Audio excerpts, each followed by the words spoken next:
Masuk. Oke. Ahmad Imad, Ahmad Syauqi, Amal Haksana, Atta Azkar, Dafa Nail, Fahri Muhammad, Fakih Abdul Latif, Fawaz Afiza, Haikal Abbas, mana? Hardian Pratama,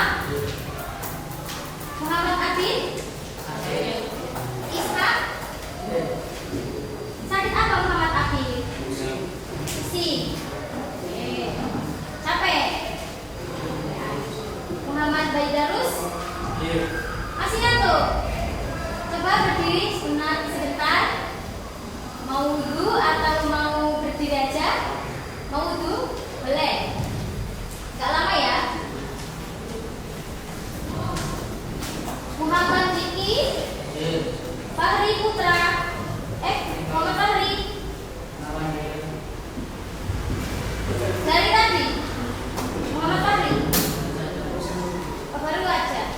Muhammad Fahri. Oh, saya nggak lihat. Berarti sebelum saya masuk. Muhammad Ihsan Kamil, Muhammad Haza,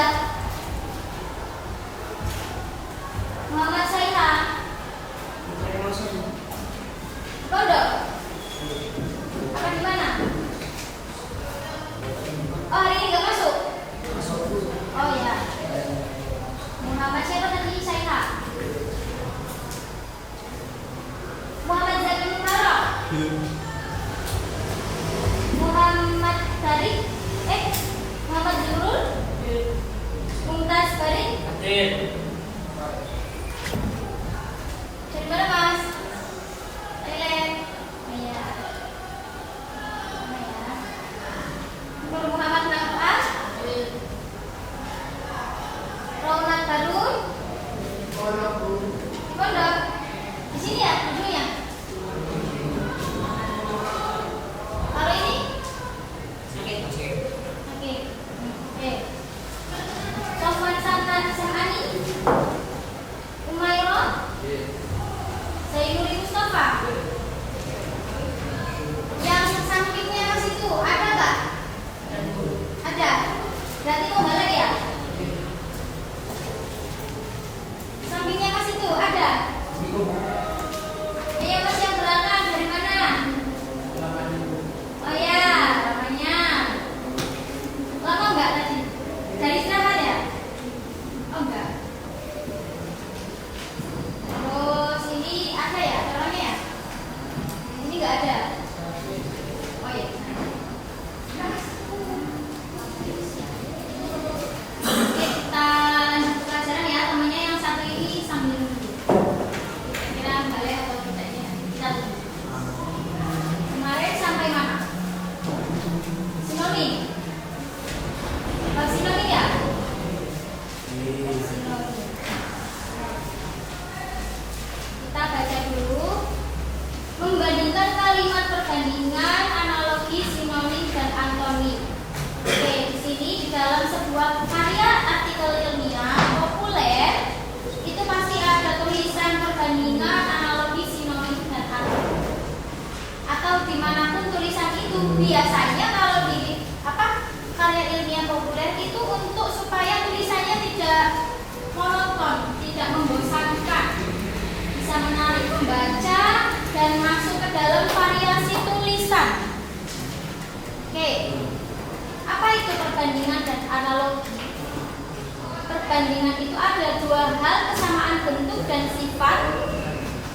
Bisa ada daripada, seperti, selaras, dibandingkan, sementara.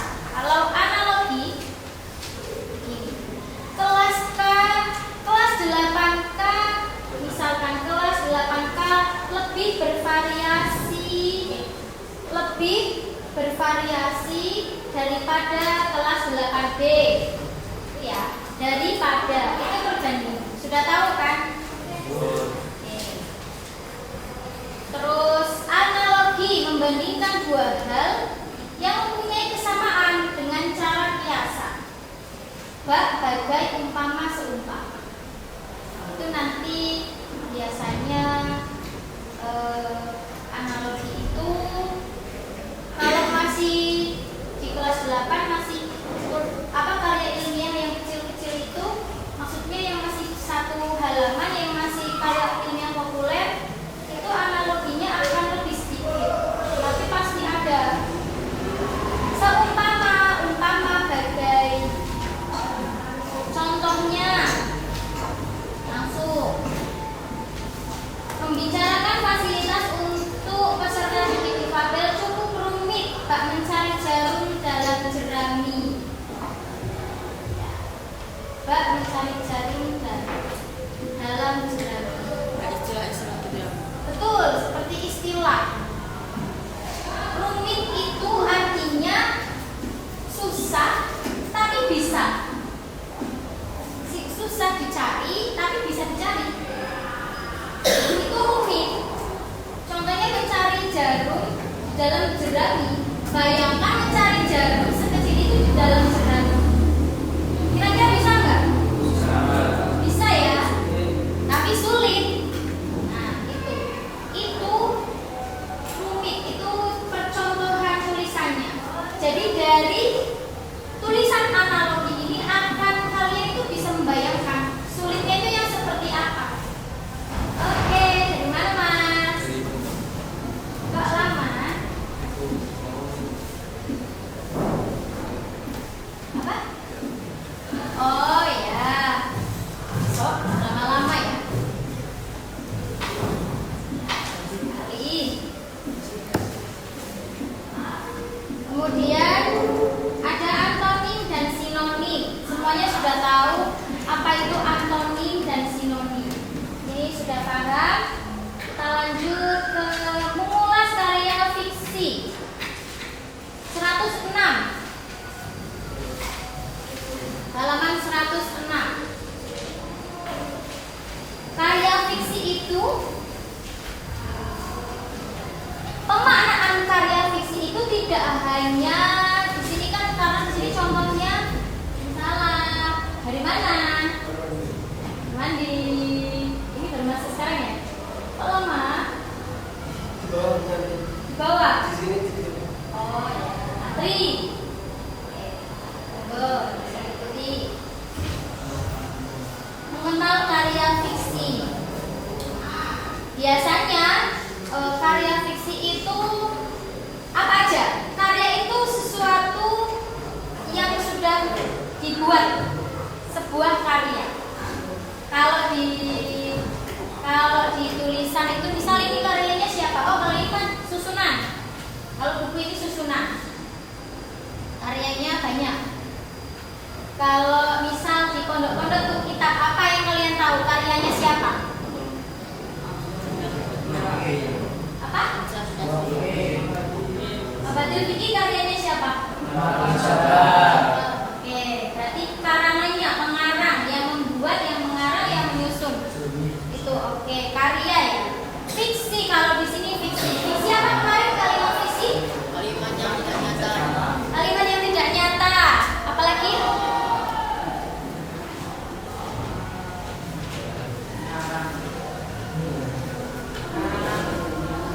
Gimana? Oke, kalimat yang bersumber dari imajinasi. Sampai sini paham? Ada yang perlu ditanyakan? Serius. Paham ya?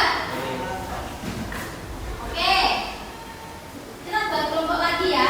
Untuk saya membawa beberapa cerpen. Bisa ya berkelompok lagi ya? Mau hitungnya dari mana ke mana? Sebentar.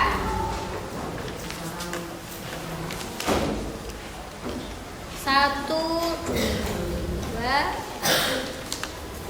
tiga, empat, lima, 6. Kita bagi kelompok lagi menjadi 6. Yang sebelumnya ada yang perlu ditanyakan? Tidak ada? Mulai ya, bisa mulai sekarang ya. Oke, sekarang pengelompokan. Silakan pengelompokan dahulu.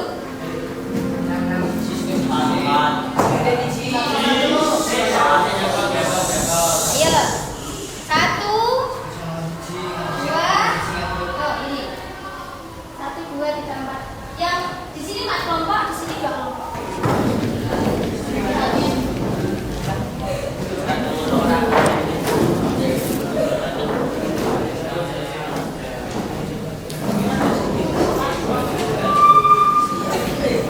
Nanti di sini ada penomoran tapi tidak dianggap harus sesuai urut ya. Maksudnya bukan dianggap urutannya nomor 1 nomor 1 enggak ada.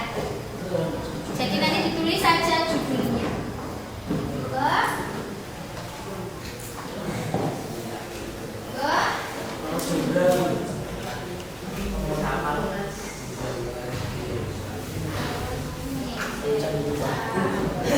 Ya, sambil jalan ya.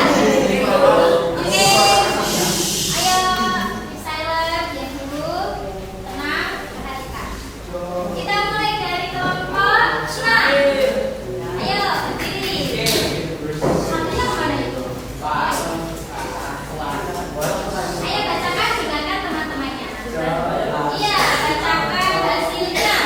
Tadi ceritanya apa? Apa? Judulnya kisah Danau Toba. Ada yang tahu cerita fiktif Danau Toba? Semuanya. Oke. Oh, tadi itu ngomongin apa?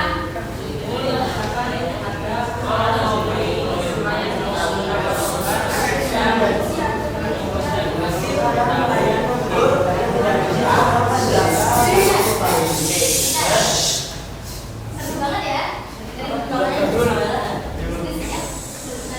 Oke. Mana? Selesai? Oke. Dulu. Ada lagi yang belum dibacakan? Oh, udah, ya. Terima kasih untuk kelompok 6.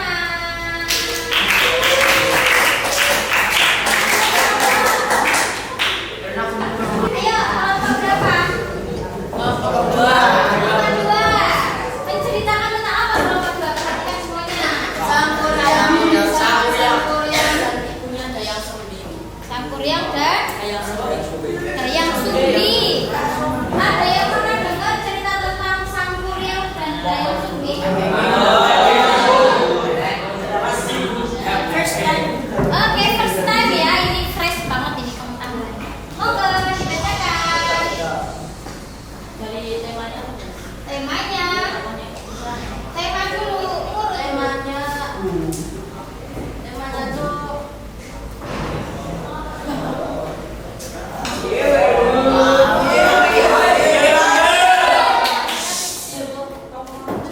Fiksi.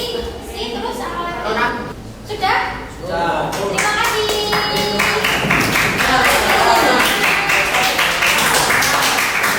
Cerita rakyat. Cerita rakyat itu maksudnya ke dalam fiksi itu tidak karena tidak masuk akal ya di luar nalar. Tetapi kenapa dibuat?